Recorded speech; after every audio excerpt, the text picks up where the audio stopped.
begin in the beginning.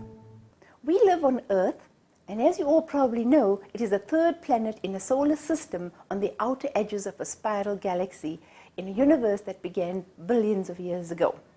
In fact, our planet dates to about 4.5 billion years. But the strange thing is that Earth's first rocks, the earliest rocks that were laid down, are really quite rare. We find some of these in southwestern Greenland and in northern parts of Canada.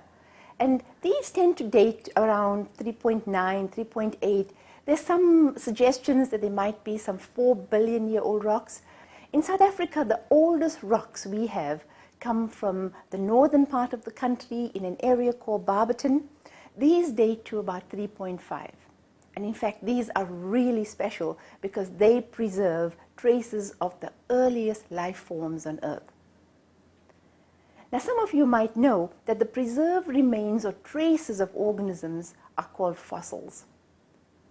I'm not sure how many of you do know that not everything that ever lived is preserved as fossils. There are very special circumstances that are required for fossilization of plants, and different set of circumstances are required for the preservation of animals. Soft-bodied organisms are rarely preserved.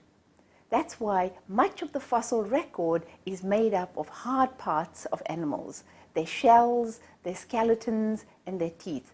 So most of what we know comes from the hard parts of organisms that lived before.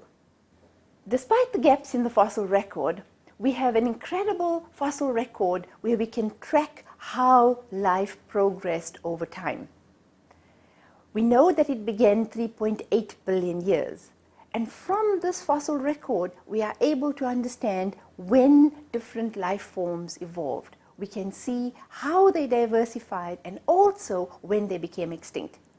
In almost every case, when we see this incredible biodiversity around us, we should realize that all of them, all animals and plants, are really endpoints of long evolutionary histories. Many of them have had side branches, so kind of relatives that had gone extinct, and their lineages are represented today. It is quite humbling for us to realize that all the biodiversity around us is really a very small fraction of the total biodiversity that once existed. There are several major episodes in the evolution of life on Earth. The first of these, I guess, is the very origin of life.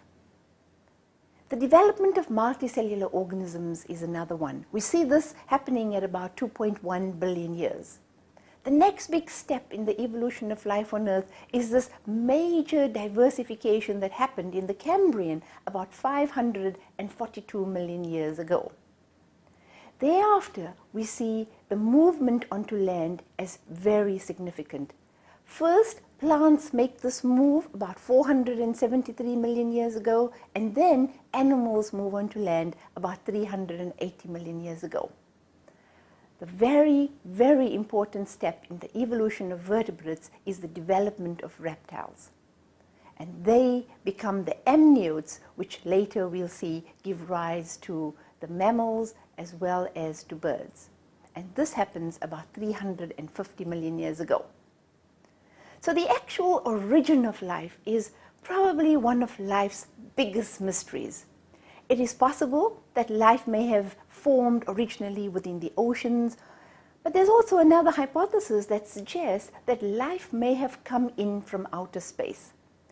And this idea has gained momentum because we know that there are many meteorites that have been found where there are a suite of amino acids on them. So amino acids, as you may know, are the building blocks of DNA. And DNA, of course, is the essence of the self-replicating molecule that developed in the evolution, the first stages of life. So once we have DNA, Darwinian evolution can occur. And through this process, we see this incredible diversity of life that we know on our planet today.